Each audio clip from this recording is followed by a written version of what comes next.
A carta missionária dessa semana tem como título O Vilarejo Escondido. Conta a história de Joel, que tinha ajudado a dirigir uma série evangelística distante cerca de meia hora da capital de Vanuatu. E há mais de uma hora, por esse motivo, ele estava caminhando com seus amigos, procurando um pequeno vilarejo no meio da selva. E com instruções, né? E sem ajuda de mapa, porque essa cidade não está localizada no mapa, ele estava procurando uma família que adorava a Deus sozinha. E ele achou essa família e convidou essa família para estudar a Bíblia em um pequeno grupo. E essa família aceitou a ler a Bíblia. E ele percebeu que esse casal não sabia nem ler nem escrever. E ele se ofereceu para ajudar, para ensinar esse casal a ler e escrever. E eles aceitaram. E logo ele percebeu que ninguém ali do vilarejo sabia nem ler nem escrever. E nenhuma das crianças que moravam ali tinham uma escola do governo, não estudavam, e muitas nem nunca tinham pegado no lápis. E ele teve a ideia de construir ali uma escola e as crianças ficaram muito animadas. E um homem chegou para ele e falou: eu tenho esse terreno aqui. Se você estiver disposto a construir essa escola, eu te dou esse terreno. E Joel falou para ele: olha, esse terreno é muito pequeno, mas um outro terreno que o senhor tem daria para construir, porque a gente vai receber cerca de 60 crianças. E aquele homem sorriu para ele e concordou em dar aquele terreno para ele. E Joel pediu aos moradores e recrutou voluntários que cortaram árvores, recolheram materiais para a construção da escola. E eles caminhavam 90 minutos de dias feriados e finais de semana para construir aquela escola naquela aldeia. E em poucos meses o prédio da escola foi construído e um professor voluntário chegou para alfabetizar cerca de 59 pessoas, entre adultos e crianças. Em 4 meses, os alunos aprenderam a ler a Bíblia e a confiança deles cresceu quando perceberam que podiam aprender a ler e expandir seus horizontes. A escola continua crescendo e hoje tem cerca de 180 alunos. Assim como Mari era uma menina que queria muito ir à escola, só que a sua tia não sabia se ela deveria ir realmente à escola. E um dia ela viu todas as crianças indo para a escola e resolveu seguir eles. E aí as crianças entraram todas na escola e ela ficou escondida atrás de uma árvore. E aí quando a professora viu ela observando os alunos cantando e aprendendo, perguntou para ela se ela gostaria de frequentar a escola e ela disse que sim, mas que sua tia não deixava. E aí, justo naquele momento, vinha vindo uma mulher com um bebê no colo e era a tia dela. Aí a professora conversou com ela e perguntou: olha, a sua sobrinha quer muito estudar aqui, ela pode? A tia pensou por alguns minutos e acabou concordando. E Mari hoje continua estudando na escola adventista da aldeia, aprendendo a ler, escrever e adorar a Deus.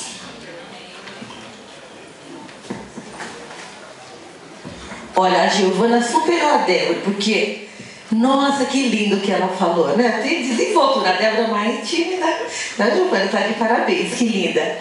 Bom, irmãos, então agora nós vamos para um momento importante, todos os momentos são importantes, claro, mas nós estamos Vamos estar na casa dele e saber, no começo do culto, no final do culto, o apelo que Deus pede para você que está aí, dizendo para você chegar aos braços dele, porque ele vai te confortar, não só no sábado, no dia dele, mas em todos os dias. Mas como bom ter essa coinonia, esse momento que estamos na casa dele, com os irmãos, na presença do Santo Jesus Cristo. Amém?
Feliz sábado, irmãos.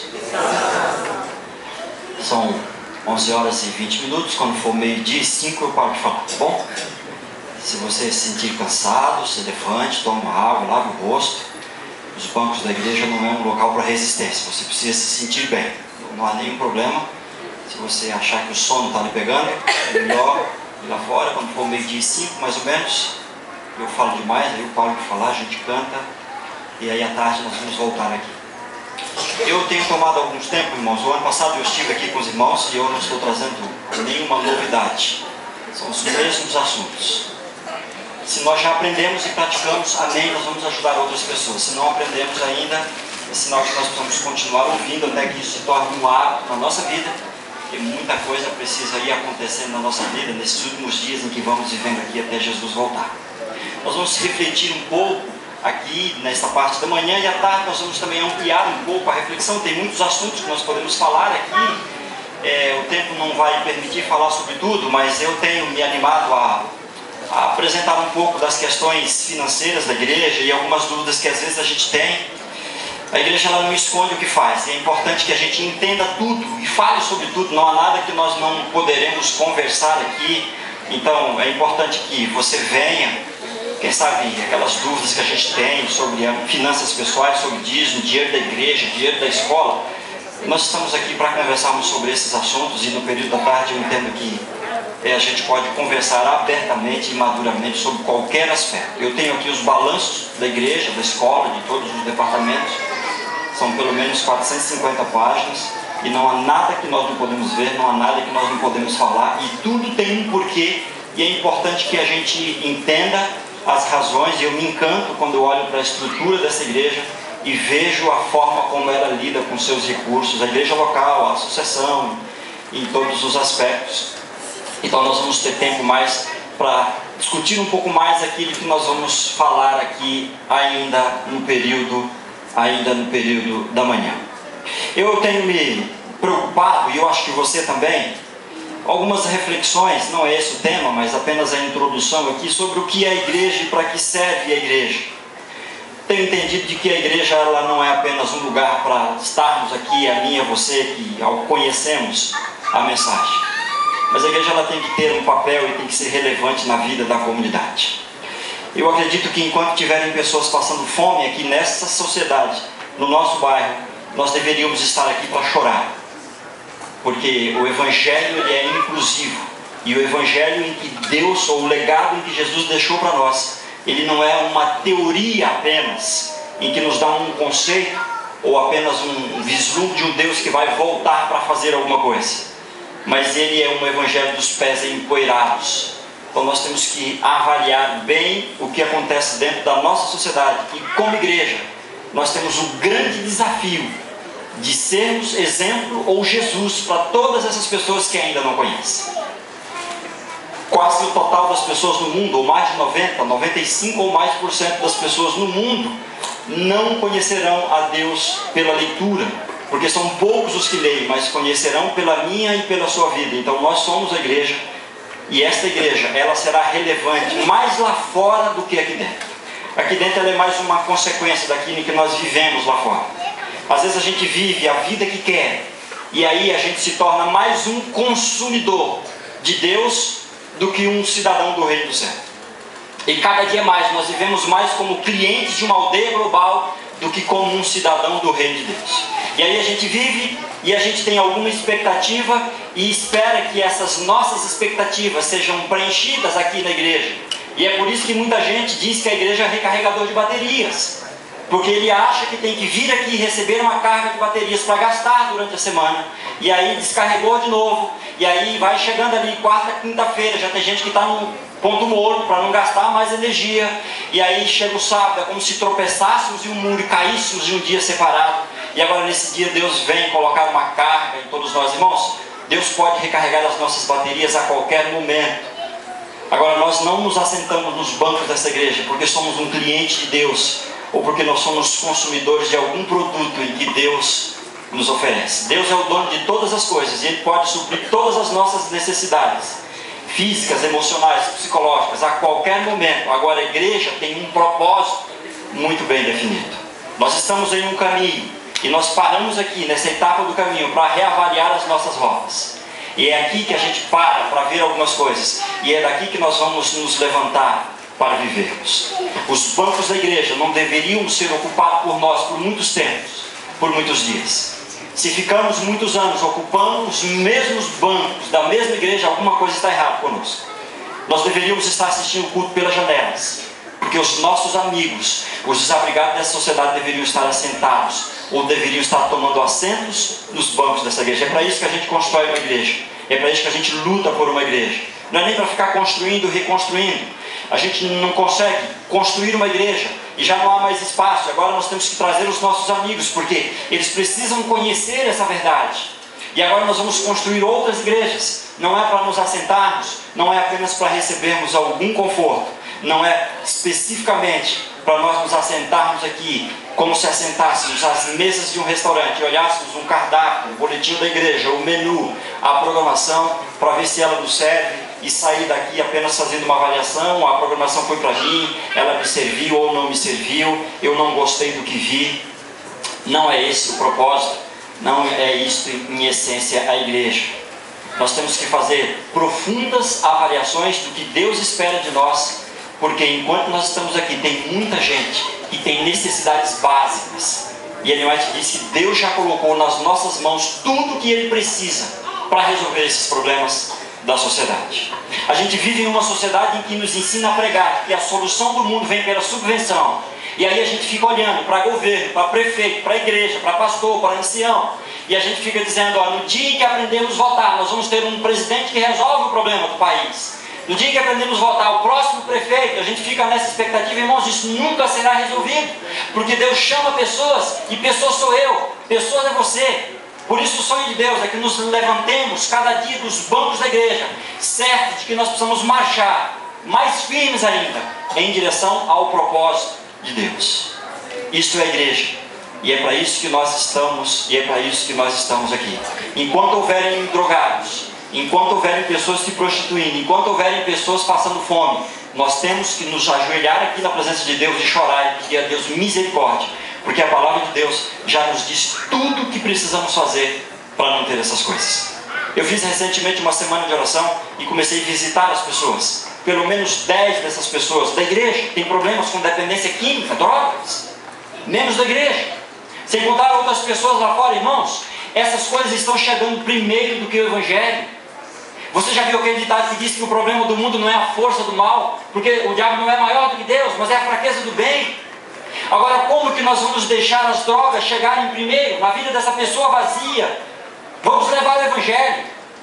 E é para isso que é a igreja, e é para isso que nós estamos aqui. E eu fico imaginando como é que nós vamos viver esses últimos dias aqui. Nós temos que colocar os 2 pés no acelerador da missão, viver mais para Deus e viver menos para nós mesmos.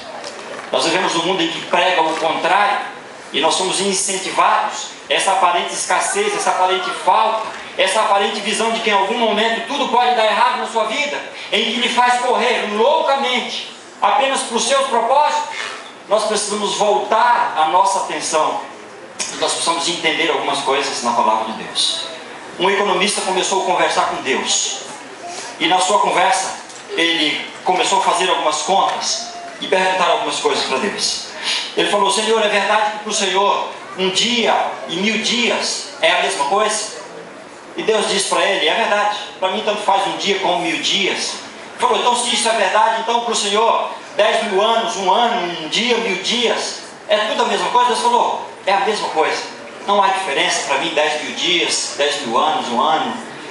E ele disse: então se isso é verdade, então para o Senhor 1 centavo, $1.000, $1.000, 1 centavo é a mesma coisa? Ele falou: a mesma coisa. Eu falei: então para o Senhor $10.000, $1. Deus falou: olha, para mim não faz diferença o tempo e os recursos. E ele virou para Deus e falou: então por favor me dê 1 centavo. Deus disse para ele assim: espere um dia. O articulista diz assim: olha, nós estamos vivendo em um momento de espera, e o que Deus quer nos dar depois da espera é tão importante quanto aquilo que Ele quer fazer em nós enquanto esperamos. Vou repetir. O que Deus quer dar para mim e para você, depois da espera, a eternidade, é tão importante quanto aquilo que Ele quer fazer na minha e na sua vida enquanto aqui esperamos. E eu fico imaginando, irmãos, nós estamos no fim de uma grande espera, mas Deus quer fazer grandes coisas na minha e na sua vida. Eu fico imaginando de que o grande sonho de Deus para mim e para você é que nós nos levantemos e que resolvemos esse problema na nossa geração. Eu fico imaginando que se não nos levantarmos para viver isso, Deus, quem sabe, vai fazer conosco aquilo que Ele teve que fazer lá quando tirou o povo do Egito, que Ele teve que esperar 40 anos, até que toda aquela geração passasse e se levantasse uma nova geração, para que Ele pudesse usar essa geração e através dessa geração Ele cumprisse o seu propósito. A volta de Jesus pode acontecer ainda nos nossos dias, se a cada dia nós permitirmos que Deus atue mais intensamente através da nossa vida. Agora, nós podemos viver ainda séculos e séculos, e gerações vão se passar, mas em algum momento Deus vai erguer uma geração e Deus vai cumprir o seu propósito. Eu gosto muito de imaginar que Deus não é apressado, Deus não é um ser apressado. Deus, Ele é o dono do tempo e Ele não vive apressado. Aliás, o tempo é uma das únicas instituições de Deus em que o diabo não põe a mão, ele não tem acesso. Deus controla o tempo e Deus age dentro do tempo e Deus está atento. Aliás, Deus já está no futuro, Deus anda na linha do tempo. Jesus, quando morreu e ressuscitou, Ele foi para o futuro. É de lá que Ele chama a mim e a você, porque Ele é dono do tempo. Então Deus não está apressado. Mas, irmãos, dá para a gente entender que Deus está nos pedindo pressa, porque nós às vezes perdemos muito tempo com muitas coisas que aparentemente são importantes. Mas Ellen White disse que nos últimos dias o diabo ia trazer muitas coisas para o nosso meio para consumir a nossa energia, porque enquanto nós gastamos energia por coisas que não é o reino, nós não alargamos as fronteiras do reino. E aí nós vivemos anos e anos a fio, mas nós não conseguimos mudar o mundo do jeito que Deus espera de cada um de nós. Nesta manhã eu queria refletir apenas sobre um aspecto dessas questões. Aqui são muitos aspectos que nós podemos refletir, mas eu quero voltar a falar um pouco sobre o gerenciamento da vida, que é aquilo que é pelo menos uma das coisas que eu acho que mais nos pega hoje desprevenido, dentro dessas forças em que o diabo coloca diante de nós. Quando a gente estuda um pouco a história econômica, a economia, especialmente dos últimos 600 anos, irmãos, a gente encontra ali uma enxurrada de coisas, de conceitos em que o diabo vem colocando. E isso hoje é base para a formação do nosso modelo mental. E nós acreditamos em muitas coisas que não estão dentro da palavra de Deus. Nós estamos na espera, e o que Deus quer fazer em nós é tão importante quanto aquilo que Ele quer fazer, ou aquilo que Ele quer nos dar depois que esperamos. Talvez não tenha existido um tempo em que tenha se cometido ou sofrido tantos abusos como nesta geração. O sociólogo francês, ele diz que nós vivemos na era da fugacidade das imagens, dos divertimentos industrializados, e essas coisas têm ocupado a nossa mente, e elas têm deixado resíduos do egoísmo na formação do nosso caráter, a ponto de dizer de que nós vivemos ou fazemos parte de uma sociedade cuja mídia, em grande parte, tenta tirar o nosso cérebro e fabricar molúsculos descerebrados, nos impede de pensar. Essa aparente democracia, ela é totalmente determinista, e nunca houveram tantos escravos na história do mundo como nos nossos dias. A diferença do mundo hoje é que a escravidão não é mais a corrente nos braços, ou no pescoço, ou nas pernas, como um chicote físico, mas ela é mental, e talvez seja esse o nosso grande problema, e talvez essa seja a nossa grande dificuldade em que nós vivemos nos nossos dias. Eu já citei aqui, eu quero relembrar Ellen White no livro Grande Conflito, página 42, e o que ela fala ali, ela toca diretamente nos nossos dias hoje, quando ela cita aquele momento em que o diabo se cansou de tentar destruir a igreja. Você sabe, esta igreja, ela nasceu para ser perseguida, e todas as vezes em que o diabo tentou destruir através da perseguição, ela se fortaleceu. E se nós lemos na história, nós vamos ver momentos de pessoas que se levantavam e iam para as fogueiras, serem queimadas vivas. O que levava essas pessoas a fazerem isso? Por amor do Evangelho. E Ellen White conta de meninas, de adolescentes que iam para as fogueiras cantando, e elas, enquanto eram queimadas, elas louvavam o nome de Deus, porque viviam mais para o Evangelho do que para elas mesmas. E ela diz, e ela cita Tertuliano, e eu gosto muito da história de Tertuliano. Tertuliano era um influente advogado da época, em que cresceu, em que acompanhou e viu essas pessoas sendo mortas dia a dia e sendo acusados de muitos crimes. E um dia ele resolve estudar um pouco mais a vida dessas pessoas, se encanta e se converte. E aí ele escreve uma apologia ao clero para dizer para ele: olha, eu sempre ouvi vocês dizendo de que essas pessoas são criminosas e matando essas pessoas, porém não há nenhum crime nelas, são vocês que estão matando essas pessoas que são os criminosos. E aí Ellen White cita o parágrafo 50 da apologia de Tertuliano, quando ele diz: não adianta ficar matando os crentes, porque o sangue deles é como semente, quanto mais mata, mais cresce. E aí Ellen White, ela começa a dizer o que tem a ver comigo e com você aqui hoje. Ela diz assim: e o diabo se cansou de tentar destruir os filhos de Deus com armas. E aí ele reformulou os seus planos, porque ele sabia que se pudesse colocar dentro da igreja a sua bandeira, ele ia conseguir pelo artifício aquilo que não estava conseguindo pela força. E aí ela diz: e o diabo pendurou as armas, e no lugar das armas ele colocou o amor, a prosperidade temporal e a honra mundana. E aí, irmãos, chega diante de nós. À tarde eu vou mostrar para os irmãos aqui a história do dinheiro, desde a Lídia, do ano 700 a.C. A Bíblia traça direitinho ali, passando por Babilônia, passando por Paulo, chegando nos nossos dias, passando pelo século XIV aqui, século XVI, quando houve essas grandes mudanças do mundo, Renascença Italiana, Revolução Francesa, onde as cabeças pensantes do mundo viviam na França, onde começaram a criar essas crenças de abrandamento religioso, todas essas questões, em que vem tentando, no momento em que a religião era muito severa, imperava sobre todos os aspectos, e parecia impossível às pessoas, as indulgências muito pesadas. De lá para cá, a gente começa a ver exatamente esse momento em que Ellen White escreve, quando o diabo pendurou as armas e colocou o amor às coisas. De lá para cá, a gente começa a ver, através também do pensamento desses filósofos, uma nova corrente de pensamento que vai dominar o mundo, especialmente aqui no Ocidente, em que faz parte do nosso modelo mental. Muito embora só no final do século XIX a gente vai ver Karl Marx, por exemplo, falando sobre um capitalismo que ele era muito mais empreendedor, mas quando a gente olha a literatura da época, por exemplo, Maquiavel e outros, nós vamos ver que a base do pensamento social era o amor às coisas. Ali é a chamada terceira camada do dinheiro, que transforma o ter no lugar do ser. E aí há uma inversão da visão bíblica com a visão do mundo, irmãos. E é aqui que mora o nosso grande problema. E de lá para cá nós começamos a acreditar que coisas são melhores do que pessoas. Por isso, 100 mil pessoas morrem de fome por dia no mundo.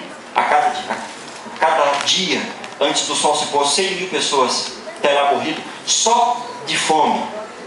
Só de fome. O problema da desigualdade social não é a distribuição de recursos, mas é a desigualdade em que nós temos, ou aquilo que nós acreditamos. Desigualdade é uma escolha, ela acontece todas as vezes que eu escolho reter aquilo que Deus não me deu para isso. E sim, a gerência, ele continua sendo de Deus.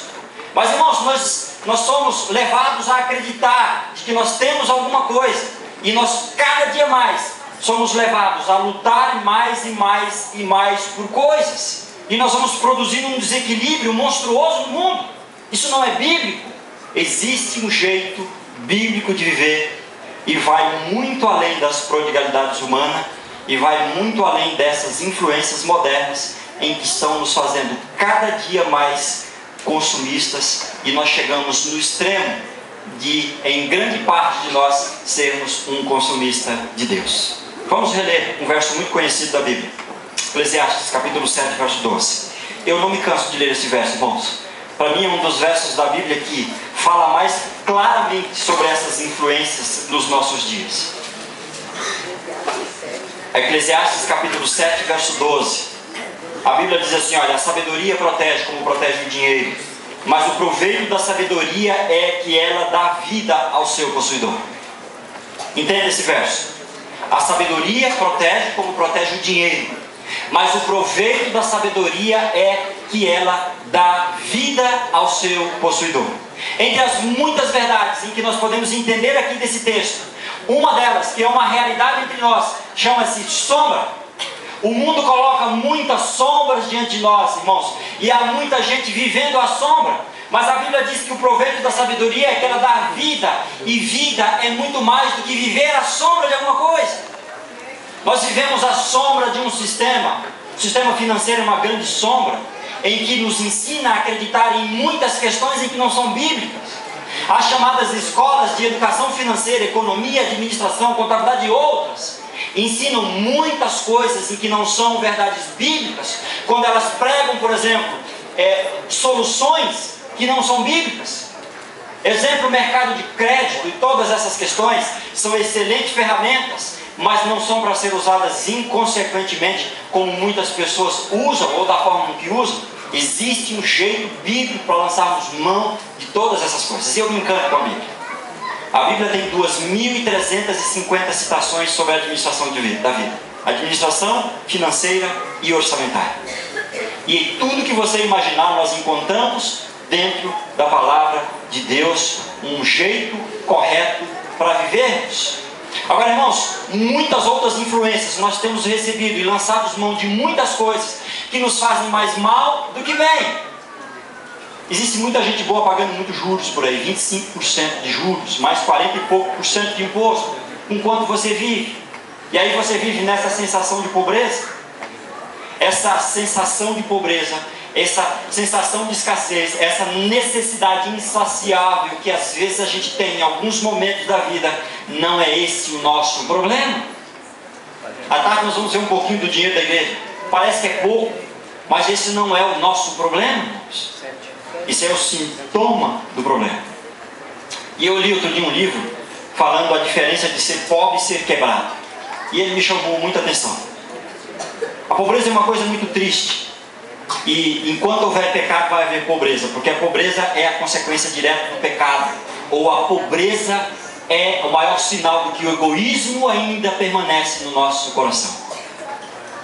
Mas é uma condição, é uma coisa muito triste.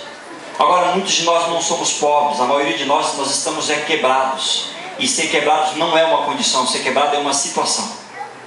Deixa eu dizer uma coisa para você. Se você está quebrado, é bem provável que é porque você queira. Porque estar quebrado é uma questão de escolha. Você não soube em algum momento equilibrar as suas finanças, ou gastar menos do que ganha, ou aumentar as suas rendas. Aliás, quando a gente estuda educação financeira ou finanças pessoais, o grande segredo da vida não está em aumentar rendas, está em ter hábitos. E eu estou lendo um livro chamado O Poder do Hábito. Fantástico. O autor diz que grande parte daquilo que nós fazemos na vida é pelo hábito. Pelo menos 40% daquilo que a gente faz é por força do hábito. O hábito nós adquirimos, nós fabricamos um hábito. Então, por exemplo, você está sentado aqui nos bancos da igreja e está vestido. Mas você não está o tempo inteiro dizendo: eu tenho que permanecer vestido, eu tenho que permanecer vestido. Já é automático. Porque a força do hábito diz isso a você.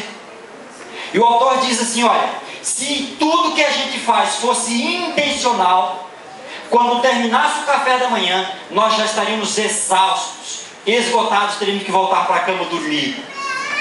Se tudo o que fazemos, nós tivéssemos que refletir e pensar. Então ele diz: o segredo da vida é adquirir hábitos, porque hábitos colocam muitas coisas no piloto automático, e muitas coisas vão acontecendo automaticamente e de forma natural, em que você não percebe.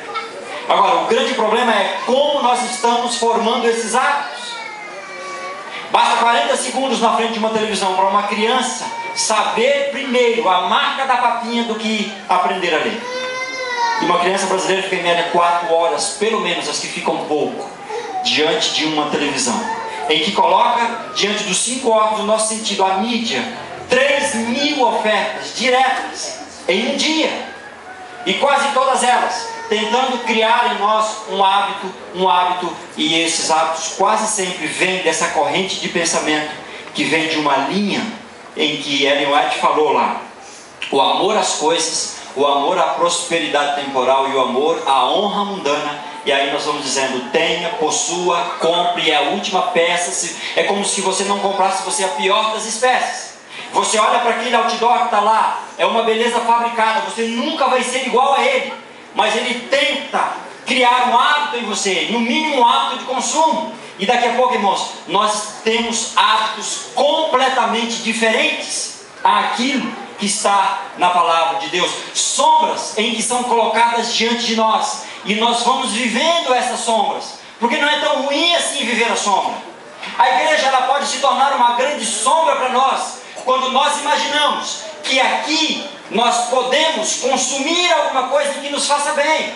Então eu começo a andar numa grande aldeia global, e dessa aldeia global o meu pensamento é: eu vou extrair tudo aquilo que me faz bem, e eu agora viro um cliente dessa aldeia global. Me faz bem, não me faz bem, me faz bem, não me faz bem, me faz bem, não importa o preço, eu vou atrás e eu vou ter isso para mim. E aí a gente vai buscando e usando meios ilícitos, e aí a gente vai tentando justificar uma vida que não é a vida que Deus espera de nós, e nos tornamos um cliente. E aí a gente vive durante a semana, e aí chega o fim da semana, a vida está acabada. Fala: eu vou à igreja. Irmãos, se não acreditássemos em Deus, assentar nos bancos dessa igreja já seria uma grande bênção para nós. Vir aqui, colocar uma roupa diferente, ver pessoas amigáveis, olhar na palavra de Deus, que Deus nos perdoa, e é verdade.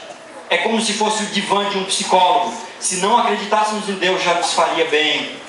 Mas a Bíblia não diz que a sua igreja é um barco de prazeres, onde a gente vem aqui e apenas extrai aquilo que nos faz bem. O que a gente encontra na Bíblia é que esta igreja é um bote salva-vidas. A gente corre muito risco. Jesus disse: por causa do meu nome, vocês serão perseguidos, serão humilhados, se possível for mortos. Mas não tem problema se precisar morrer, porque eu já venci a morte. Nas minhas mãos eu tenho a chave da morte e do inferno. Apocalipse 1:18.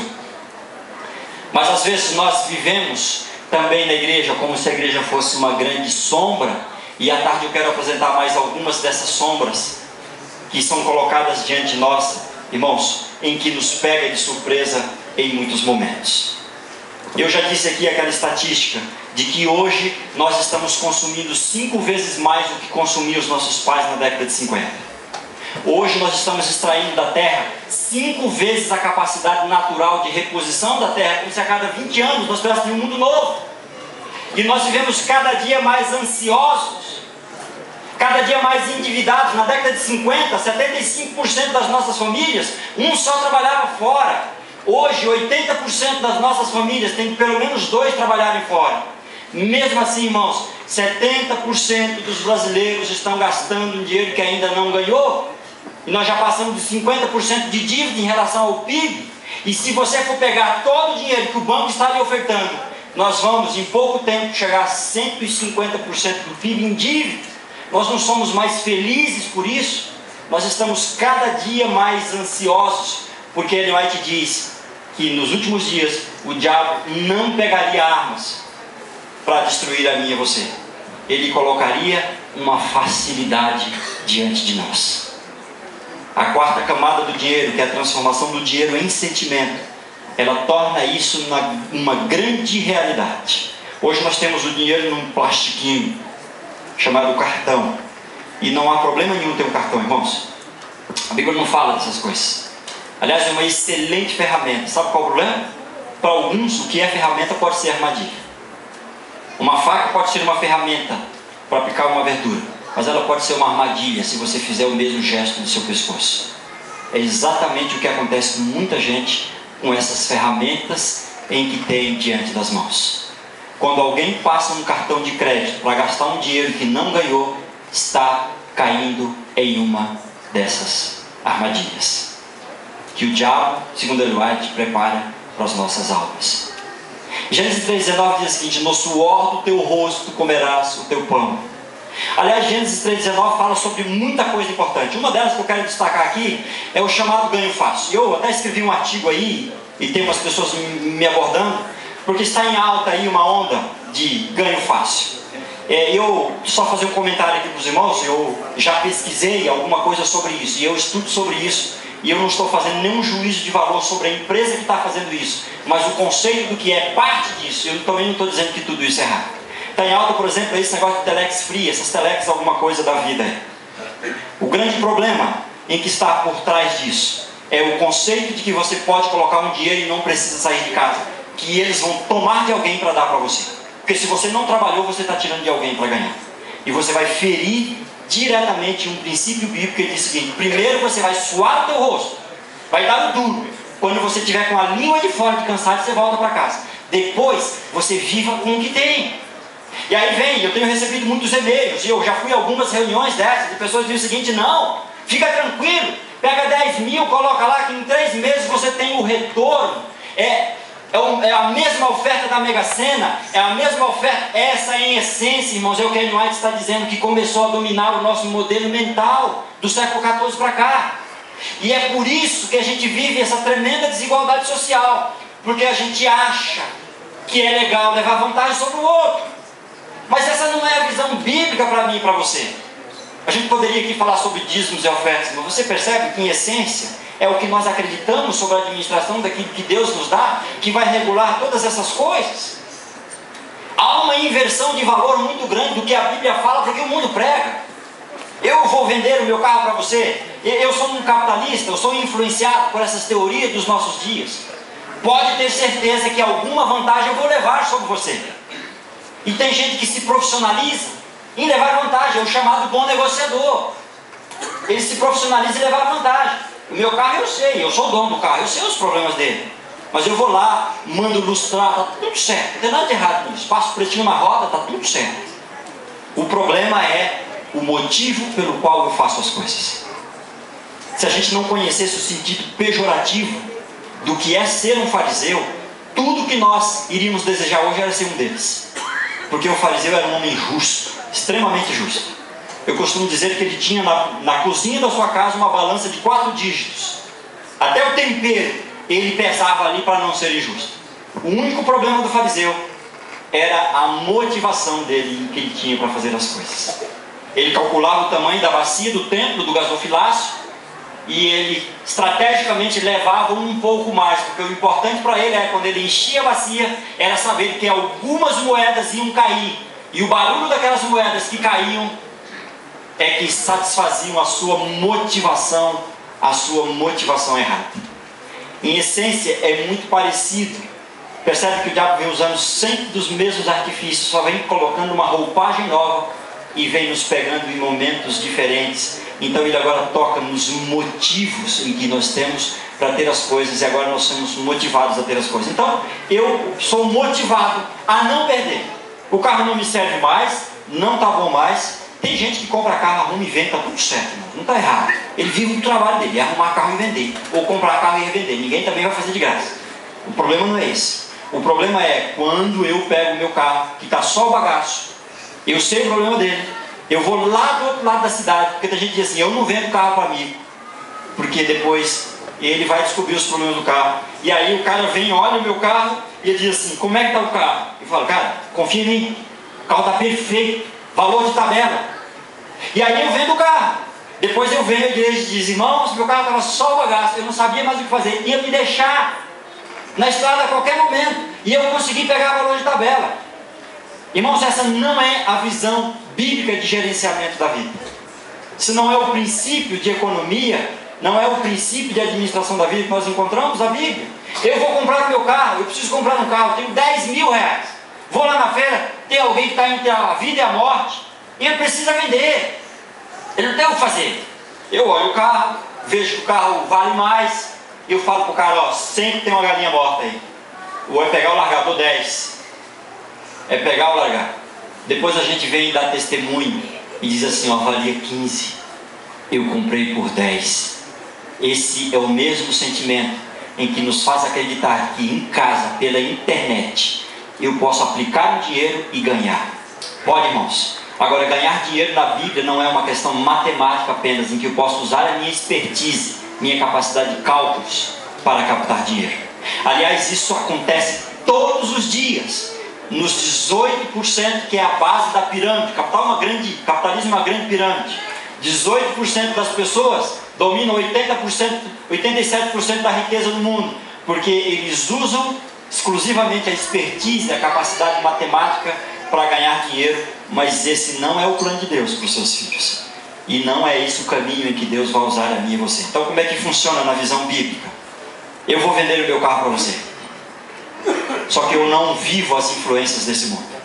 Então você pode ter certeza de que ao comprar esse meu carro, você não vai levar prejuízo, porque eu vou te falar todos os problemas dele, e eu vou te vender um pouco mais barato, porque se alguém vai levar prejuízo, não é você, sou eu. Isso é bíblico, irmãos. E aí Paulo fala que o evangelho é loucura para aqueles que não conhecem, e é mesmo. Imagina esse santo fazendo negócio aí. Você vai à feira vender o seu carro hoje, você vai dizer para o cara, fala, cara, ó, vale 15, mas eu vendo para você por 10, porque eu estou preocupado com você. Ele se passa. Ou a gente pode entender que ele é o chamado bobão, né?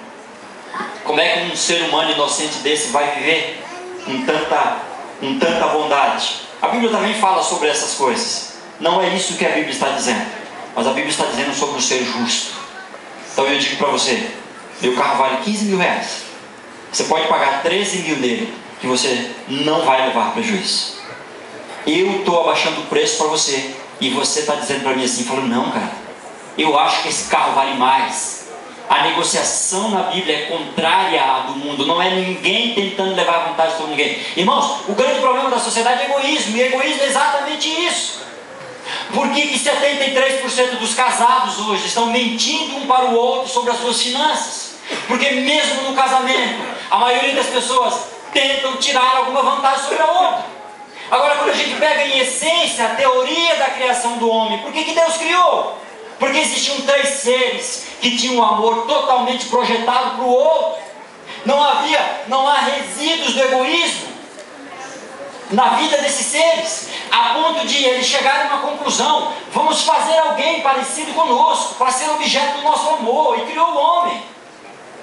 Agora o pecado vem, e vem o humanismo, e o capitalismo do século XIV para cá, depois que se junta com o humanismo, é o chamado capitalismo imperial dos nossos dias, em que ataca a nossa mente, em que nos impede de pensar, porque o humanismo diz assim: você é bom, cara, você pode ser bom.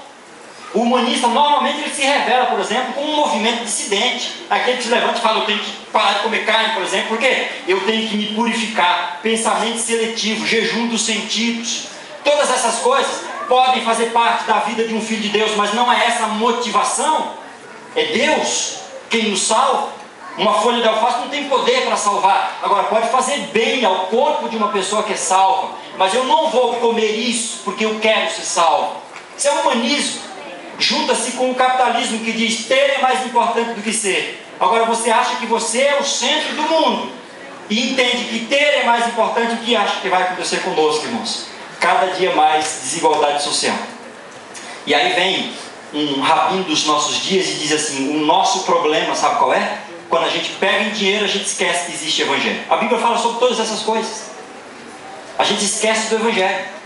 E aí a gente gasta o dinheiro, depois volta para ler o evangelho como se fôssemos pobres, como se não tivéssemos recursos, como se a Bíblia tivesse sido escrita para outras pessoas. E aí a gente se assenta para discutir. Vamos discutir, por exemplo, uma estratégia evangelística, como evangelizar Guarulhos. Ah, não tem dinheiro. Como não tem, irmãos? Quem que é o dono de todas as coisas?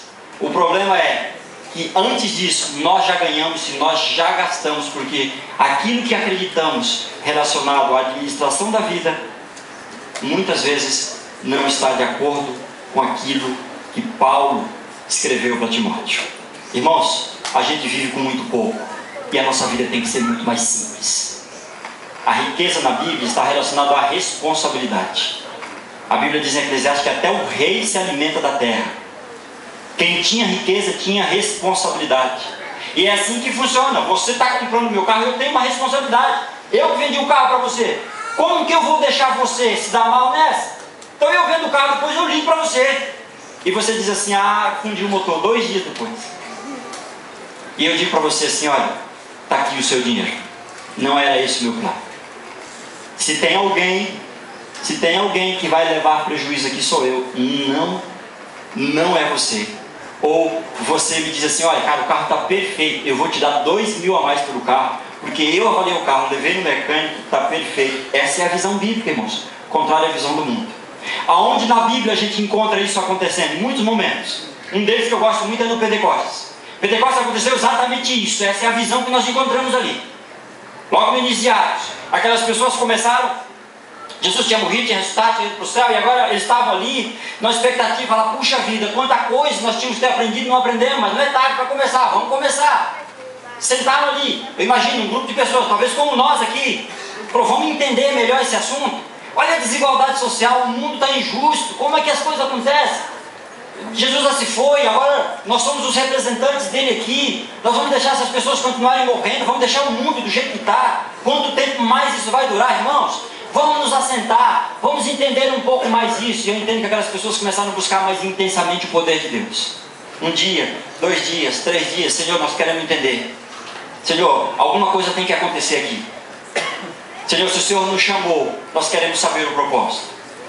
E eu fico sonhando, sério, coisa da minha cabeça, mas eu fico imaginando que em algum momento alguém no meio da multidão se levantou e falou alto lá, eu já entendi. Eu já entendi tudo. Eu vou viver a partir de agora. Se precisar, eu vendo tudo que tenho. Vou vender a minha casa, vou vender o meu carro, eu vendo tudo que tenho.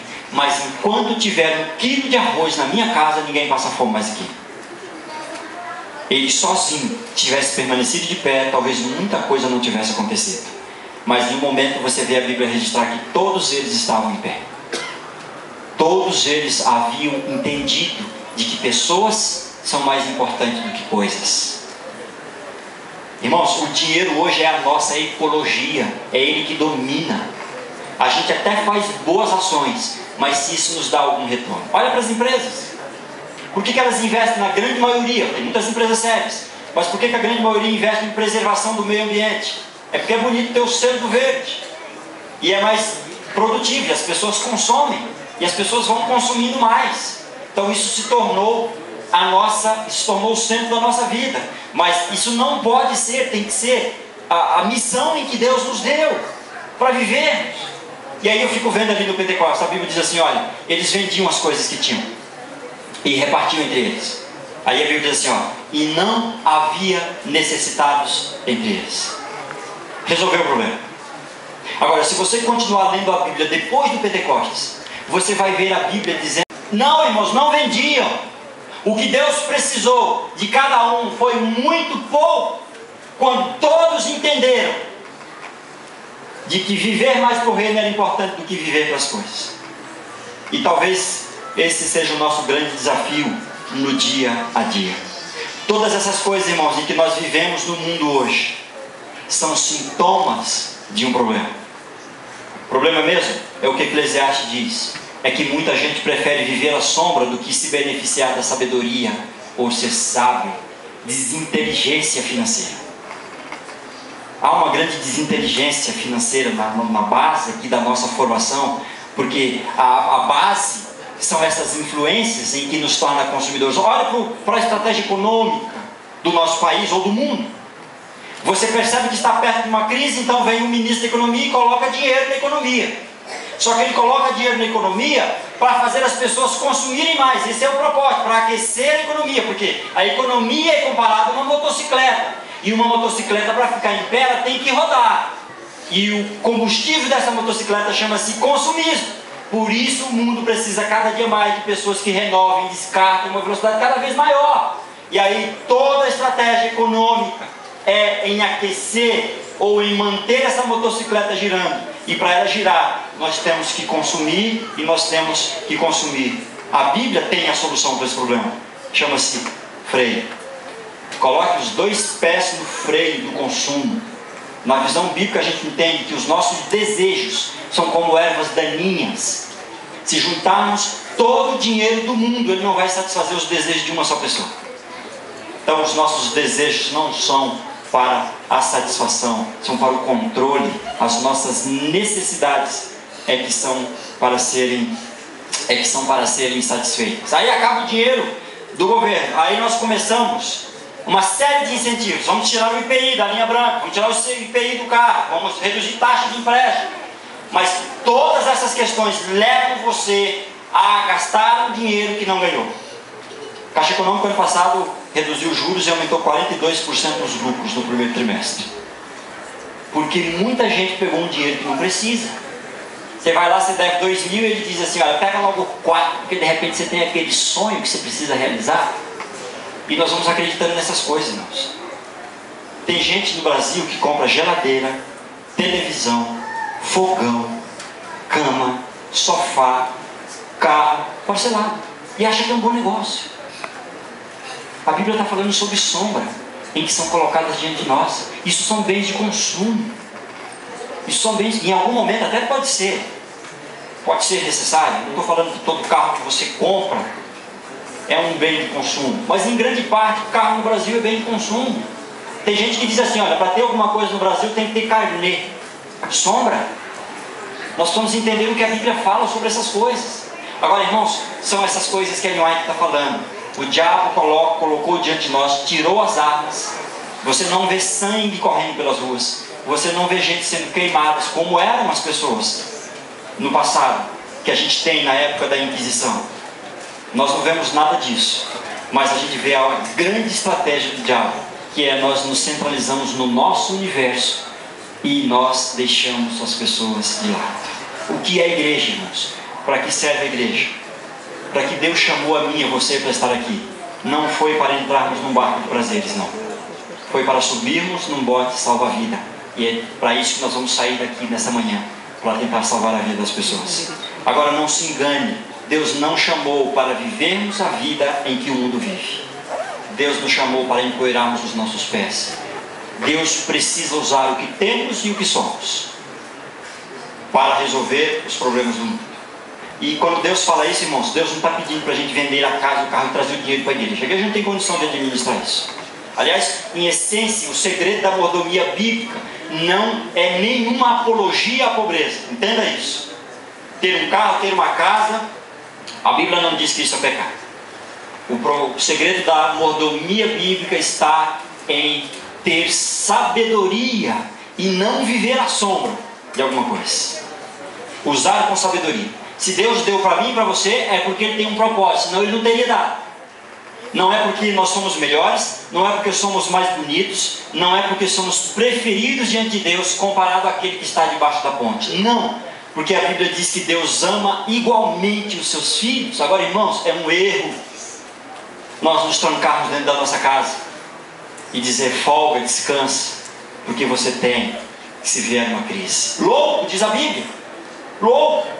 Porque a vida de um homem não é medida pela abundância de bens, não, é pela relevância. E é para isso que Deus nos chama. Eu fico fazendo contas com o dinheiro da igreja, e meu tempo acabou. Eu fico fazendo conta com o dinheiro da igreja. Se apenas fôssemos dizimistas e pactuantes, e não usássemos nem um centavo do nosso recurso, ninguém passaria fome no mundo. E nós evangelizaríamos o mundo em menos de um ano. À tarde eu vou mostrar algumas estatísticas aqui para os irmãos. Provérbios 10, 22, só para a gente fechar aqui, que eu prometi que ia parar meio-dia e 5, tarde a gente continua. É a bênção do Senhor que enriquece, e com ela Ele não traz desgosto. Nós precisamos buscar, meus irmãos, cada dia mais a bênção de Deus. Nós não podemos viver presos às coisas do mundo. Nós podemos ter tudo, todo o conforto em que Deus pode nos dar. O problema não é ter as coisas, o problema é viver preso a essas coisas e acreditando de que nós precisamos dessas coisas para ser felizes. 295 é o hino que nós vamos cantar. A hora que você encontrar, você pode soltar. É tudo entregarei. Eu quero desafiar você a fazer desse hino a sua oração nesse momento. Não é entregar e desfazer e trazer aqui, mas é entregar e dizer para Deus: Senhor, a partir de hoje, enquanto eu tiver condições, força, energia e algum recurso, ninguém vai viver marginalizado, porque eu vou usar o que tenho, vou usar o que sou, pode soltar, e vou usar o que sou para salvar as outras pessoas. Mais para o reino, meu irmão, minha irmã, mais para o reino, menos para mim e menos para você. Esse é o desafio em que Deus nos chama a vivermos todos os dias da nossa vida. 295, tudo entregarei. 5h30 então é o nosso encontro, tá bom? 5h30 nós vamos continuar aqui e nós vamos fazer alguns painéis. Vou deixar você falar um pouquinho também para não falar sozinho. Tudo a Cristo a ti entrego, tudo Senhor te darei, resoluto, mais sumiço, sempre a ti eu seguirei, tudo entregarei, tudo entregarei. Senhor de Jesus, bendito, tudo deixarei. Tudo a Cristo a ti entrego, corpo e alma, eis aqui. Este mundo mal renego, quero dedicar-me a ti. Tudo entregarei,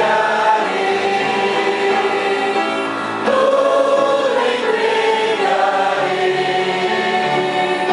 Senhor de Jesus, bendito, tudo deixarei. Tudo a Cristo a ti entrego, que prazer ao meu Senhor, paz perfeita, paz completa, glória, glória ao Salvador. Tudo entregarei, tudo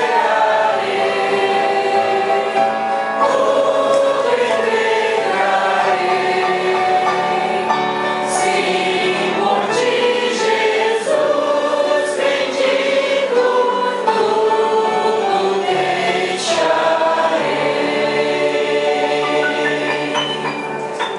Oremos, irmãos. Deus querido, é o Senhor quem investiga a nossa vida todos os dias. É o Senhor que sabe tudo o que temos, porque tudo veio das tuas mãos.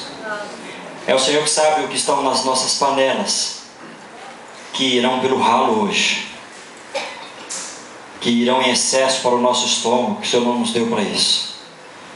É o Senhor que sabe a nossa ansiedade, às vezes, diante dos nossos hobbies, diante dos nossos pacotes de viagem. Nada disso é pecado na tua palavra, Deus. Mas se essas coisas não são para largar as fronteiras do teu reino, a tua palavra nos diz que isso não nos serve. É o Senhor que sabe o que temos nas nossas contas bancárias, pendurado nos nossos guarda-roupas, que o Senhor não nos deu para isso. Agora, Deus, nós não queremos perder a nossa salvação por essas coisas. Elas são passageiras. Ajude-nos a entender que o teu reino é maior que isso. Nos dê a disposição de usarmos mais do que temos e do que somos para ter uma vida cada dia mais relevante. Tantas pessoas irão conhecer o teu evangelho através da minha vida, ó Deus, e ela precisa ser relevante em todos os aspectos. Tenha misericórdia de nós, ó Deus. Se há alguma coisa que nos impede de viver inteiramente ao teu lado, por favor, toque, porque não há sentido nenhum imaginarmos que vamos viver apenas essa vida aqui e perdemos a nossa grande esperança. Nós vamos sair para os nossos lares, nós vamos voltar aqui mais vezes. Que o teu Espírito, que é a maior força desse universo, continue nos ancorando, continue nos guardando, nos impressionando e impulsionando-nos a vivermos os teus sonhos para os nossos dias. São bênçãos que pedimos em nome de Jesus. Amém. Amém.